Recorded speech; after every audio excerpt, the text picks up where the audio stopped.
All right, everyone, welcome to this webinar, the Universal Money Machine. It's a very exciting series of webinar, and I'll explain in a few minutes what it's all about. But for now, I'm just going to create. Let me see. I'm just going to share this webinar with members of my Facebook group. If you just give me a minute, we're gonna get started soon. But yeah, it's gonna be very exciting because this is really the ultimate money machine. It's gonna use the Turing machine mechanism to help anyone in the world to literally create from scratch their business online, their money printing machine. And I'll show you. It's I'm just going to share with members of the Facebook group. But hold on just a minute, please. So I'm not even sure that people understand what a Turing machine is, but it's basically something invented by Alan Turing, I think, in 1936 in his paper. And yeah, we're going to explore how we can use the Turing machine to create a universal money machine. So I'm just going to share this with so if you want, you can take out a notepad, and we'll get started soon.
So I've always thought that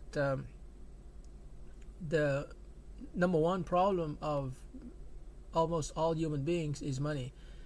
And I call it a problem because, we spend most of our time, 5 days a week at least, and some 40 years working. Why? Because we need to make money. But I think we're coming at a stage of human evolution where we don't, we don't need to work.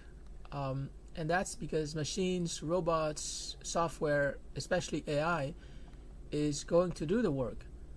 And so, but we have to understand how, actually money occurs, right? And so in this webinar, I'm hoping to use the Turing machine to create a universal money machine. And this is a very ambitious concept or undertaking, of course, because, first of all, a machine that makes money, that's already ambitious, but a universal machine, that's incredible. So first of all, we have to understand what a Turing machine is. So I'm just going to put the title of this webinar here, Universal Money Machine. And this is not to be confused with UBI, which necessarily will come. Governments will have to prevent people from revolting, and the social unrest that will come from millions of jobs being eliminated in the next 2 to 5 years. So this is not UBI. UBI is like, you're getting paid what, $12,000 or something like that per year, and it's just to cover basic expenses. The universal money machine is more like um, an online business that starts with a blueprint that is customized for each person. But before we get into a universal money machine, which is very exciting, and it comes from the theory of unlimited money that I began to wrote in 2011. But before we talk about all these exciting topics, we have to really understand the Turing machine at its very at a fundamental level. And I think that the Turing machine is something that is so beneficial for people to understand that it's worth it to take some time to talk about how Alan Turing, I think in 1936, I believe, he wrote a white paper called the Universal Computer or something. And so there are many videos on explaining the Turing machine, but I'm trying to explain it as simply as possible here. It is at the foundation of the computer revolution. So Alan Turing came up with a paper that explained how a computer would work, like in 1936. That's really amazing. That's why he's a genius.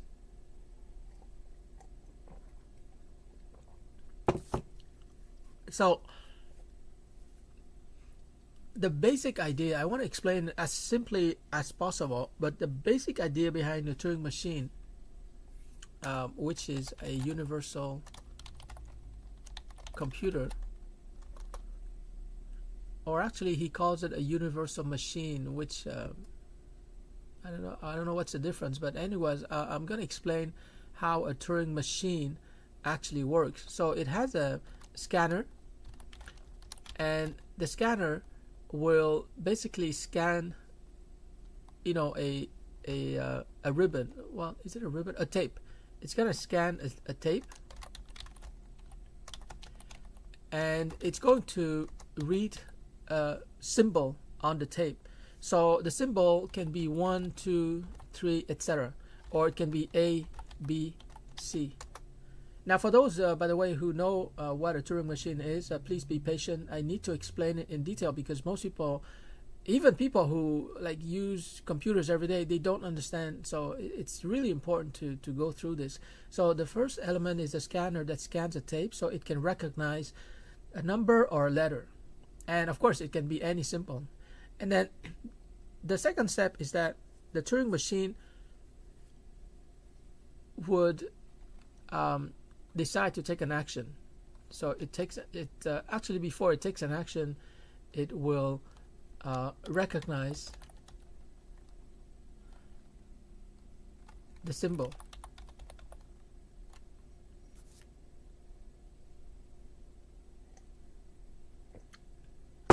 So the scanning process in step number 1 is just to perceive, right? Recognition is different.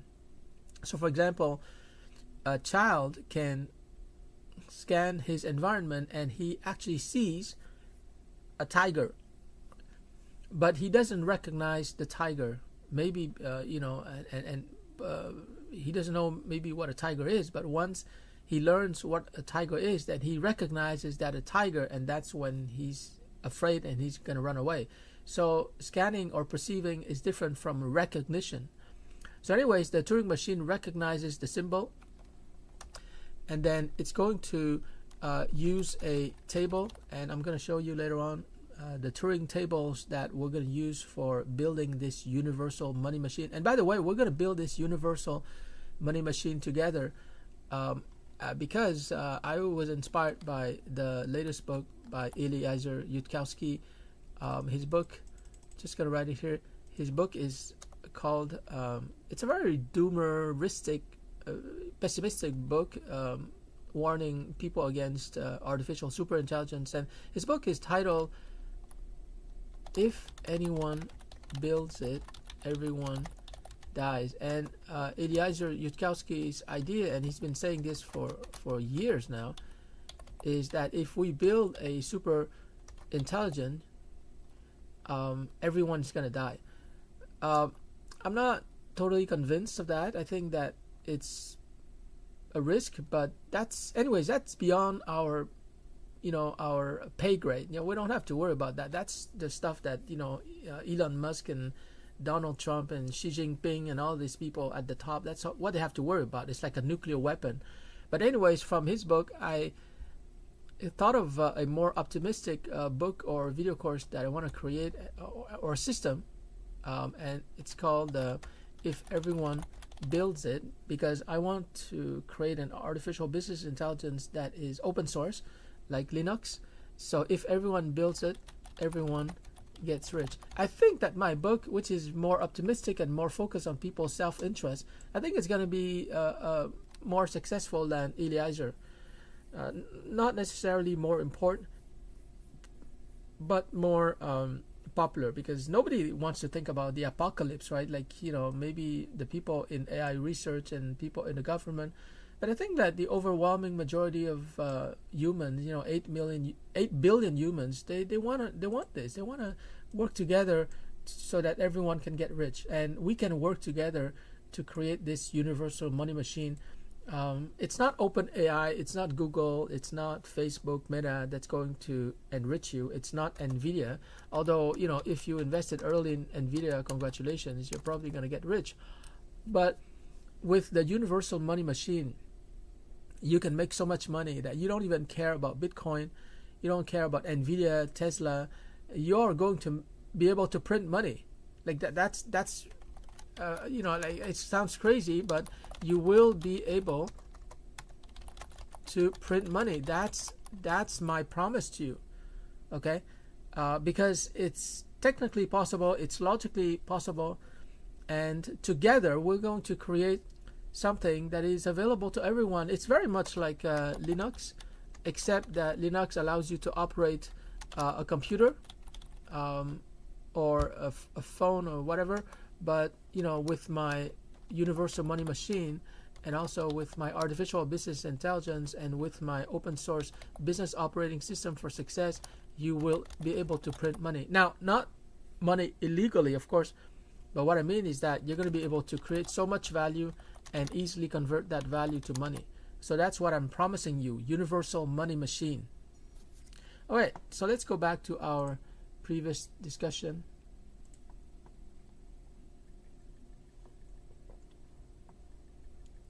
So Alan Turing, the genius, created the idea of a Turing machine, and here the third step is that the computer or the machine will use a table, and the table has like 3 columns. And so I'm going to create that table here because a picture is worth 1,000 words, so that you understand what it's all about. But the concept is amazingly simple. I mean, that's why, like, Alan Turing is definitely a genius. And I'm trying to use his approach, of theorizing and writing a white paper for my business ventures, whether it's my artificial business intelligence, whether it's my business operating system for success. But the clarity, the theoretical clarity of Alan Turing when he wrote that white paper is pure genius. So anyways, in that Turing table, the first column, and this is very important, so please pay attention, the first column is I'm not sure if this is how he wrote it, but let's say the first column, let's call it situation. Okay, so what is the situation? In other words, that's when the scanner, which is scanning or a tape, or it can be any document, right? But in Alan Turing's days, it was just a tape. So the first column is a situation. What is the situation? Is it 1? Is it 2? Is it 3? So this is mutually exclusive and comprehensively exhaustive. And let me explain that. This is a powerful consulting methodology that is used by McKinsey, the most well-known consulting company in the world. And you can read about it in the book, The McKinsey Way. But this is how they do it. So MICI basically stands for mutually exclusive, comprehensively exhaustive.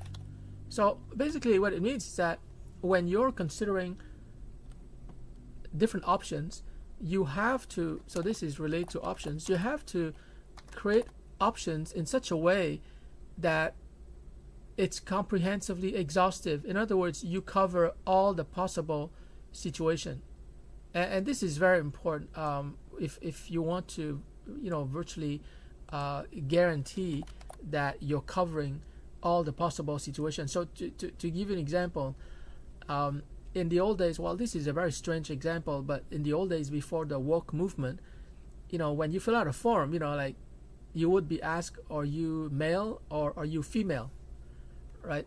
But nowadays, it's not comprehensively exhaustive, because nowadays, there are options which are really strange, like, are you male, are you female? But then there's a third option which didn't exist before, which is a little bit crazy. But anyways, I don't want to judge anyone. But the third option is other, and then if you click on other, I don't know, LGBTQ. But my point is that other is a third option, whereas before, you're either male or female, which is, I don't know. That's a whole political discussion. But just to tell you that sometimes you think that it's comprehensively exhaustive, meaning that you've covered all the options, and suddenly there's a new option that comes up, a third option. So anyways, that's what comprehensively exhaustive means. And mutually exclusive means that, look, you're either male or you're female. But then again, we have like here other, like people would say I'm bisexual, etc. On some days I'm male, on some other days I'm female. This is really confusing. But anyways, to be a good consultant, you have to provide your clients with options that are mutually exclusive. It's A, B, or C. You cannot say it's A and B.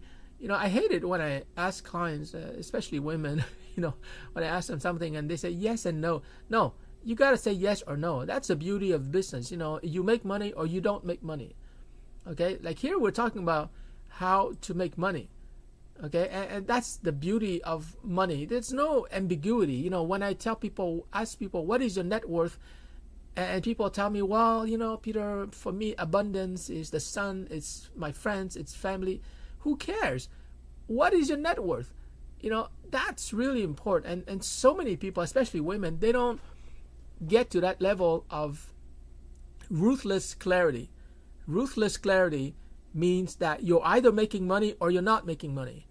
Okay, we're not talking about your friends, we're not talking about your family, we're not talking about the sun, the sky, the planet. All of that is good, but when you step into the money game, you're either making money or you're not making money. That's it.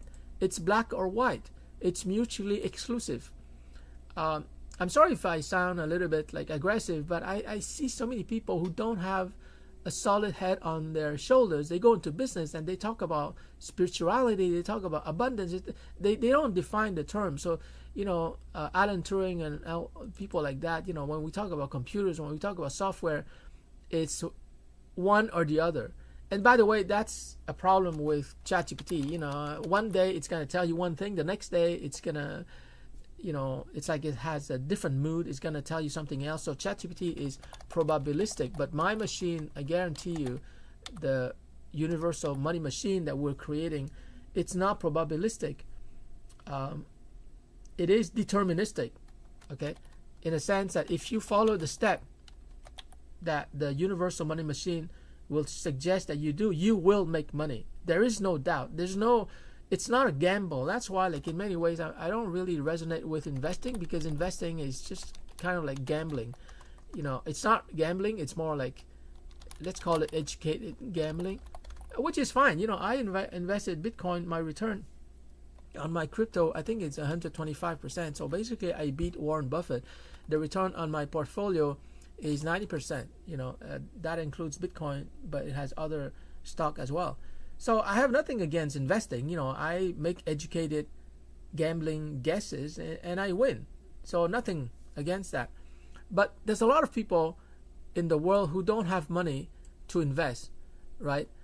It's like the comedian who said, I have an investment problem, I have no money. So no problem, I'm going to share the universal money machine, and you're going to be able to make money in a deterministic manner, meaning that A is equal to A, and B is equal to B, and it's not like A, is equal to A1, and then tomorrow A is going to be equal to A2, and then later on in the week A is going to equal to B.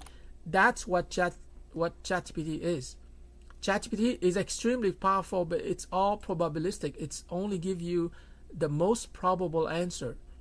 And so a lot of people who don't understand knowledge, they are easily seduced by ChatGPT, which is very powerful because it's probabilistic. It's going to tell you what sounds very smart, but it's not deterministic. You cannot build a structure, like for example, you cannot build a bridge or a plane or a car or any kind of engineering project with ChatGPT.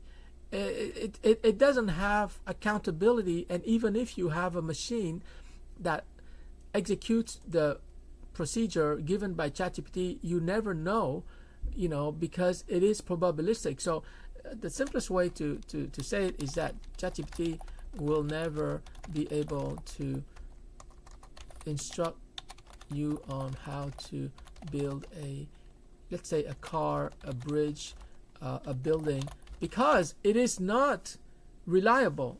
If computers are reliable, with a computer, like even the one in 1969 that sent a rocket to the moon, and that computer, like your smartphone, is 1,000 times more powerful than the computer used by NASA to send a rocket to the moon. Okay, and in those days, of course, in 1969, they didn't have AI, but they had a computer. So before people get too excited about ChatGPT, which I understand is very powerful, understand this: can ChatGPT send a rocket to the moon? No. Can ChatGPT build a car? No. Can ChatGPT build a bridge or building or anything that is critical? No. Nobody would use ChatGPT or any large language model to build something. So in the same matter, ChatGPT cannot build a robust business for you. Even if you had a robot that follows the instructions of ChatGPT, it cannot build a robust business for you. Okay, very important. Now, ChatGPT can generate a lot of product ideas, so I agree. You can save a lot of time by listening to ChatGPT and create new products, whether it's video courses, membership sites, etc. But when we talk about like a bridge or a car or a building or an airplane, we're talking about a system that has to be like 100% reliable. Okay, so here I'm going to put a plane.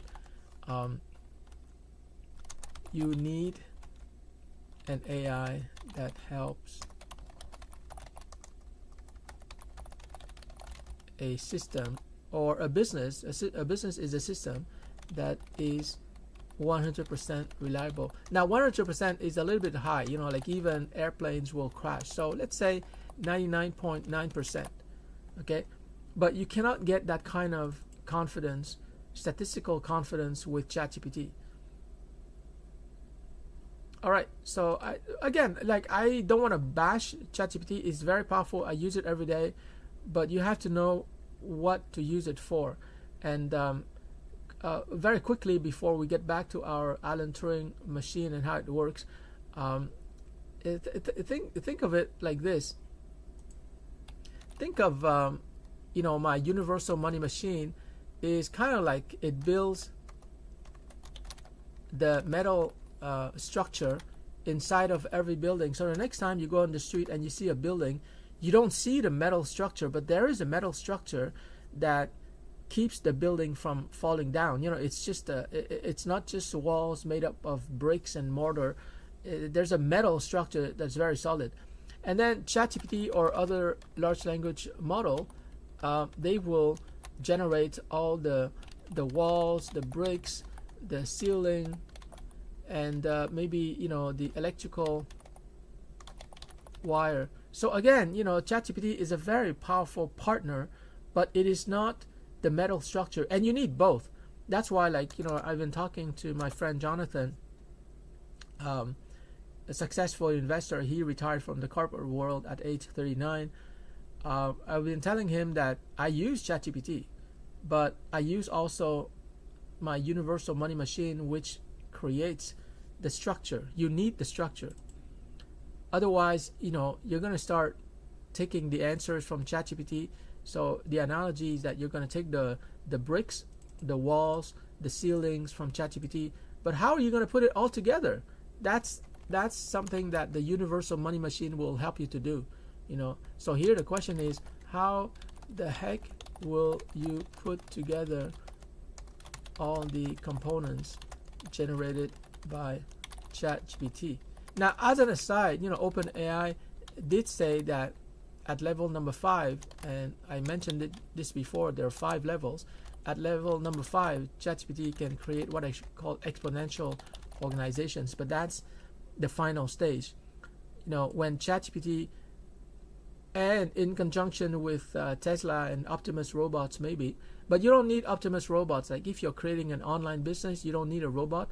But at some point, ultimately, ChatGPT or large language models, or maybe Grok or Gemini from Google, they can create entire exponential organizations. In other words, digital organization, and you don't have to do anything. You can just chat with ChatGPT and you can say, hey, my name is Peter, I'm a teacher, I have skills in those areas, I have those talents, I have interest and passion in and then it's going to generate from your prompt, it's going to generate an organization for you that makes money. And this organization will probably have agents that go out and recruit customers for you, and it serves customers, and so you don't have to do anything. But by the time we get there, we're going to get what I call RoboCorp, or robotic corporations that will do the work for you. And but that's like probably 3 to 5, probably 3 to 5 years, but more like 5 years into the future. We're not at that last level yet. The N stands for novelty, so that's when ChatGPT makes discoveries, scientific discoveries, or it creates new products for you. A stands for agent. Whoop. And we are now in the age of AI agents. But Andrej Karpathy, he says that we are in the decade of agents. So 2025 is just the first year of a decade of AI agents. So here it's not too bad. Agents means that AI can actually take action for you, and you can see that with beginning. It's just the beginning, but you see that with the browser Comet by Perplexity. It can you open a tab and it can perform action for you, and you can see that also with the browser released by OpenAI called Atlas, and it can perform actions because it can read what's going on your computer screen. So we are at this phase here, where we have agents, and these agents are going to become more and more powerful. The first phase in 2022 November, that's the chatbot. That's why we have a C. And the second phase, that's 2024, I believe, with the reasoning engine from OpenAI. And then early in 2025, we have DeepSeek that has R1. So anyways, we've gone beyond chatbot. We've gone beyond reasoners that can reason for hours. And now we're at the phase where we have agents. But these agents, no matter how powerful they are, they don't know the entire structure, all right? And so you need the universal money machine that will guide those agents. So think of those agents as kind of like musicians. And, once you have the universal money machine, you become like the orchestra conductor. You're, making all these agents work together. Because otherwise you can have a bunch of agents, but you're not going to have an orchestra, right? And so, I use all kinds of large language models and agents in Python format also. But you have to make all these agents work together. And so you need to be the architect, the orchestra conductor. Novelty, that's in the future, and exponential organizations, that's in the future. All right, so let's go back to our discussion about how a Turing machine actually works. Okay, so where was I? And every time I read about or I watch a video on the Turing machine, I'm always impressed that way back in 1936, Alan Turing was able to come up with that theory. So here we're using a table. That's step number 3, and the first column, you recognize a symbol. It's 1, 2, or 3. Okay, and then based on the situation, whether it's 1, 2, or 3, you are taking a specific action.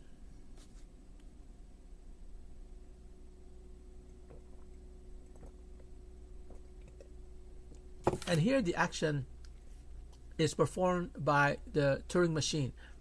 So if the scanner sees the symbol 1, it's going to do something. Okay, so here's what it can do.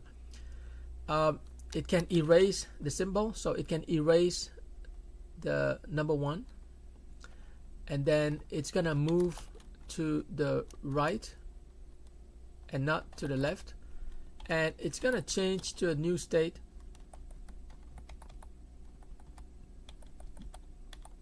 So I'm going to put new state. Let's say 4, and state refers to this table. So initially, this table is a state or a page that provides all these instructions. So here we're going to put a state or a table or a page is kind of like a decision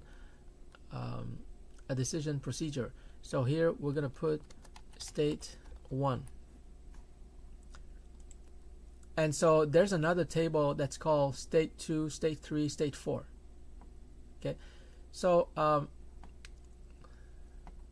you know what? I'm just gonna create a new and show you the different states, because this is really important.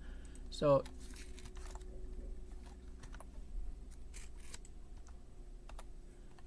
you have this is state 1. And then you have another page that's called state 2, but let's call it state 4. Okay, so whoops. So if the scanner perceives the symbol 1, it has to erase that number 1. It's going to move the scanner to the right, because it's a tape, right? It can move to the right or to the left, and it's going to change to a new state 4, which is this state. Okay.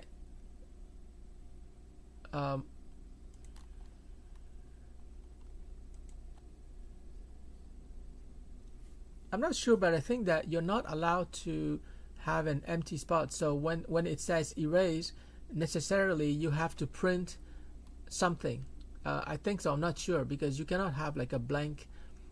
I think it's possible, but anyways, just to make sure, you erase the number 1, but you also have to print something.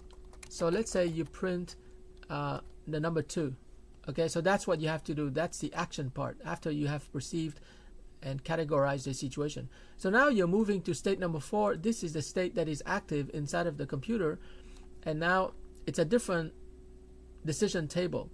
And so now it's going to read, and because you printed 2 before, it's going to find the number 2 here, and therefore here, and this is different by the way, here when you find the number 2, you're not going to erase, you're not going to print anything. Okay, so don't do anything, like don't erase, don't print. Actually, I'm going to put it down like this: don't erase, don't print. I don't have to put this, you just don't do anything. I'm just putting it here to show you that you don't have to do anything. But the instruction is move to the left. So you move the scanner to the to the left. And then when you move the scanner to the left, you also move to a new state, let's say 7. And then you continue. But I think you understand what I'm saying here. What I'm saying is that you have a bunch of tables, or these are decision tables, right? Like 1 and 2. And you start with this table, and if you see the number 1, then you perform an action, you move the scanner, and you change the state. So it's always do something, move something, and change something to a new state. And then here, because you printed number 2 and you're at state number 4, then you read the scanner and it says number 2, and this is what you have to do. So that's, in a nutshell, what the universal money machine is. Eventually it's going to become a Python software program, but we are at the stage now where we are building together this universal money machine, and that's why we have to create all these tables.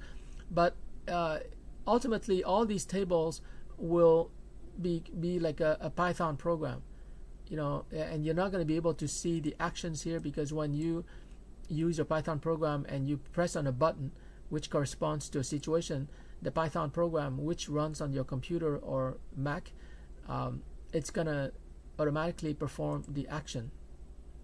I forgot what the third column is all about, but in a nutshell, guys, that's the universal money machine. It takes the situation that you're in, it tells you exactly what you have to do, and what new decision tables you're going to shift to.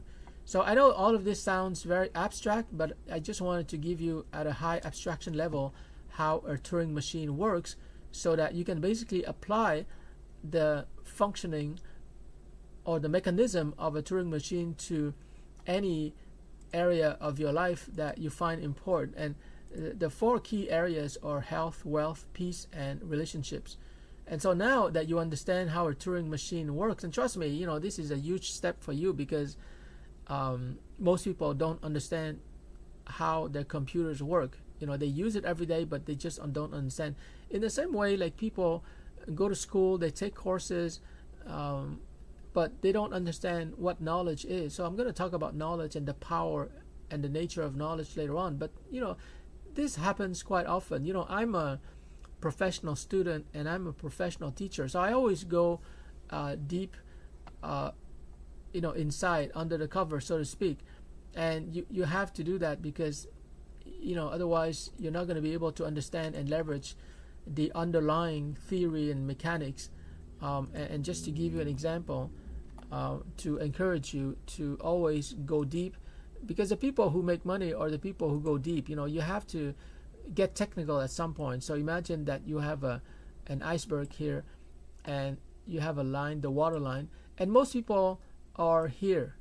Most people see the tip. They see what's going on with large language model, AI, the economy, or even Bitcoin, but they don't make the effort to go under the waterline, which they don't see. They think that this is the only thing that exists, right? And they make a judgment, but they don't make the effort to go under the water. And so, for example, that's why Michael Saylor, he says that before you have an opinion on Bitcoin, just watch 100 hours of YouTube videos on Bitcoin. And after you watch 100 hours, you will understand what Bitcoin is, and you will invest in Bitcoin. He says that he's never met someone who spent 100 hours studying and learning about Bitcoin, which is a new technology, and after investing 100 hours, that person would not invest in Bitcoin. It doesn't make sense. Like, when you invest time to understand, you understand it. Like, even people like Warren Buffett or Charlie Munger, they didn't invest time into Bitcoin, so they didn't invest. Like even Jonathan Ross, and this is surprising, he's the CEO and founder of Grok, an AI company. He says that for him, Bitcoin was a popularity contest, and therefore he's not good at that game. But he doesn't understand, Bitcoin is not a popularity contest. It's not like a meme coin. It is a functional technology. So even someone smart like Jonathan, He didn't get it. He thinks that Bitcoin is a popularity contest. It's not a popularity contest. It's not a meme. It's not an NFT. It's actually a technology. So anyways, my point is that once you understand what's going on, under the waterline here, once you make the effort, you're gonna be able to easily make money. It's not a problem. But people who stick to this superficial aspect, they play with ChatGPT, they're impressed, but they don't actually go deep into how money is created and how large language models like ChatGPT will not likely make any money for you. It's just answers, it's just smart documents, it's not making the real money. You're never going to get rich. So to get rich, you have to go deep under the water, and study and learn. So anyways, that's my rant, and so we're gonna get back to actual situations where you're gonna use these Turing tables. So now that we understand how a Turing machine works, it reads the situation and it performs specific actions. Now we can apply it to the glorious endeavor of making money. So here we're going to use, let's say, state 1, and we're going to take a look at your situation. Your situation is not going to be 1, 2, 3, right? That's just an abstraction. Your situation can be one of the following. You never used ChatGPT. It's possible because there's 800 million users, so there's billions of people who have never used ChatGPT. I very much doubt that that's your case. So you're probably in the next situation. You use it, let's say, less than 2 hours per week. And then there's a third scenario where you use it 2 to 10 hours per week, etc. So you can see that, these situations, you have to choose one. You cannot be in 2 situations at the same time. So it's one or the other. So because here, don't forget, okay, the goal is for us to make money. Is for us to make money. So I'm just going to put the goal here. It's very clear that this is a universal money machine, meaning that it's going to guide you step by step so that you can build wealth. There's a difference between wealth and money, but I say universal money machine, but it's more like universal wealth machine. But most people don't understand wealth, but they understand money. So anyways, it's going to guide you step by step so that you can build wealth. I'm going to put reliably, and should I put risk-free? No, I'm not going to put risk-free. There's always risk in business, but at least reliably, in the sense that you will become rich when you follow the instructions step by step. Now, of course, I'm assuming that you're going to perform those steps, but that's a motivational thing, and that's a different story. But we're going to get into that later on. But I think that you're going to follow the steps because, as I mentioned before, the universal money machine is deterministic. It's like, if you want to cook a dish and you're reading a cookbook and it's written by a best-selling chef, of course you're going to follow the steps. I'm not a good cook, okay? So when I follow a recipe, I'm not going to be creative. I'm not going to say, I'm going to skip step number 5. I'm going to go straight to step number 6. No, I'm not that confident. And so I think most people are not that confident too when it comes to making money, And so most human beings will follow the instructions step by step. They're going to do step 1, 2, 3. So anyways, I think you get it. You have to do the steps so that you can reliably build wealth. Okay? This is not like the lottery ticket, or you go to the stock market and you try to make a smart gamble. No, this means you're going to reliably make money. That's why the universal money machine is way better than any investment scheme that you get into, whether it's Bitcoin, whether it's real estate. None of that matters when you compare it to the money machine. This is actually prints money. reliably, logically. There's no way you can fail. That's what I mean. Well, no way. You have a 99.9% chance of success. That's what I mean by reliably. Nothing is certain 100%, right? So you never use ChatGPT. If that's your situation, what should you do? Dude, you have to use ChatGPT. Like, dude, come on. Okay, the universal machine is not going to use a word like dude, but what I mean is, dude, dude, congratulations on waking up from your coma. Okay, now create a ChatGPT account and get going. Like, just start prompting. Okay, just start playing with it. Never mind prompt engineering. Like, just start talking to it. Like, that's it. Start talking to it. I have friends who have never downloaded ChatGPT. I have a friend who's a multimillionaire and he never used ChatGPT, which is strange. So start talking to it.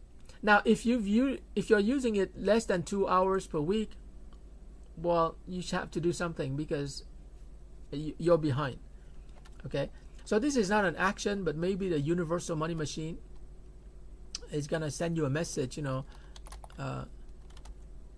You're behind, and we're gonna put an emoji because we don't want people to feel bad. John, you're behind. You have to get moving. So, in addition, the action, okay, don't forget, we have to take action. The action that is recommended, it's not done for you, it's recommended, meaning that you have to do it. But if it was an AI agent, the AI agent would take the action for you. But anyways, we're talking about human beings who are imperfect agents. So you're behind. What is the action? The action is you gotta, I don't know, you gotta, let's say, spend 3 hours. We're not going to say spend 30 hours because maybe someone who uses less than 2 hours, maybe she's a busy parent, right? She doesn't have time to play with ChatGPT. So, just change from 2 hours to 3 hours. Okay.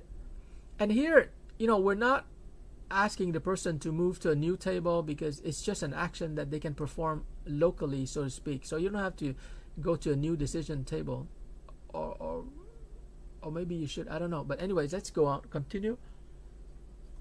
And then you have, if your situation is such that you're in this situation, you're using it 2 to 10 hours per week, congratulations. That means what is it? 10. Let's say you're doing it 1 hour per week, per day. To keep it simple, 1 hour a day, that's good.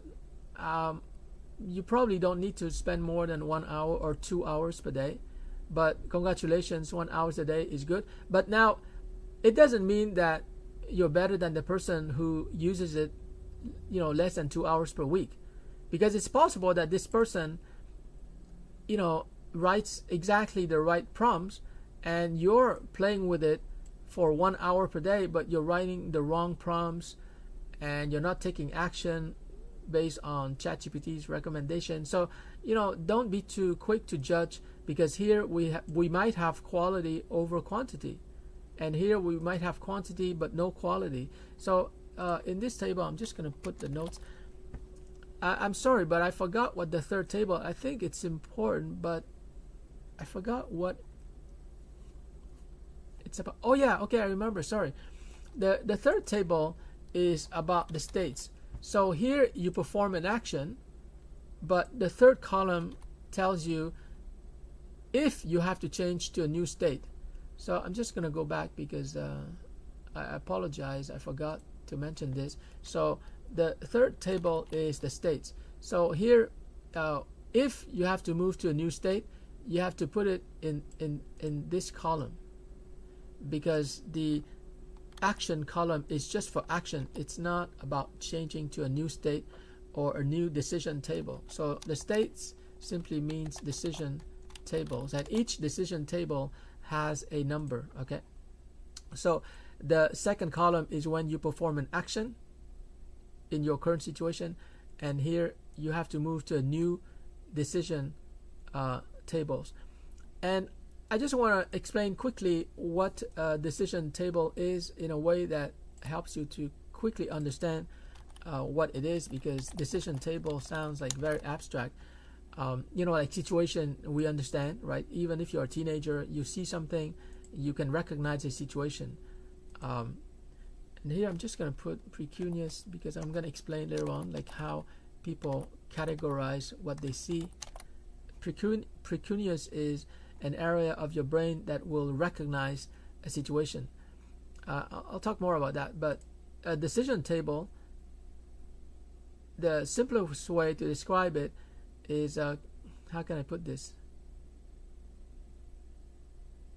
It's a mindset, and also it's a decision. How can I put this? It's a space where you have to make specific decisions. So it's difficult to explain, but let me put it this way. Let's say that you just got married. Okay, so you just got married, and now the both of you, you're talking about buying a house. So when you talk about buying a house and you actually commit to buying a house, you say, okay, honey, enough apartment renting, we want to have kids, so we have to buy a house. So the minute that both of you decide to buy a house, suddenly you're shifting to a new decision table. What does it mean? It means that you have to start thinking about shopping for a mortgage. You have to start visiting houses, and even before that you have to hire maybe an agent because you're busy, and you have to maybe read on mortgages because you might not be financially literate about mortgages. And so you have to do a bunch of stuff, and that's what we mean by a decision table. You have to get into a new game, so to speak, and you have to learn how that game is played. Like buying a house, it's a game, right? You want to win, so you want to learn all the skills, all the knowledge, all the mindset, so that you can play that game. In the same way, if you just graduated from university and now you're looking for a new job, well, looking for a new job, that's a new decision table, because when you were a student, you acted like a student. Now you have to be more professional. So that's why, like, when it comes to new decision table, you're not just a machine, you're a human being. So you have to change your mindset as well. Okay, but here we're talking about a machine, right? So we're just going to stick to machine states. So let's continue. So the states are here, and so you're in one of those three situations, or maybe a fourth situation is you use ChatGPT more than 10 hours per week. So more than 10 hours per week, it can be 20 hours, can be 50 hours, So you see here an example of all the possible situations that you can find yourself in. And this is very important. It might seem like common sense, right? But when it comes to making money reliably, don't forget, it's reliably, you have to cover all the possible situations. And this is situation that has to do with ChatGPT usage. So we're going to name this table ChatGPT usage. And so there's going to be like hundreds of tables like this. And the more tables you go through, the better you understand your situation. Now, as an aside, do you think that ChatGPT will help you to go through all these situations? No. ChatGPT is just predicting the next token, the next sentence, the next word. It generates a lot of useful artifacts, even source code for Python program. That blew my mind. But it's not a Turing machine. This is something that I have to explain to my friend Jonathan, because we're having a debate on whether my artificial business intelligence, which is a portfolio of AI agents and software programs, whether my Abby which is a portfolio, can beat ChatGPT. And I argue with Jonathan that ChatGPT cannot make you rich, and I need to make a strong statement here because it's not just about me touting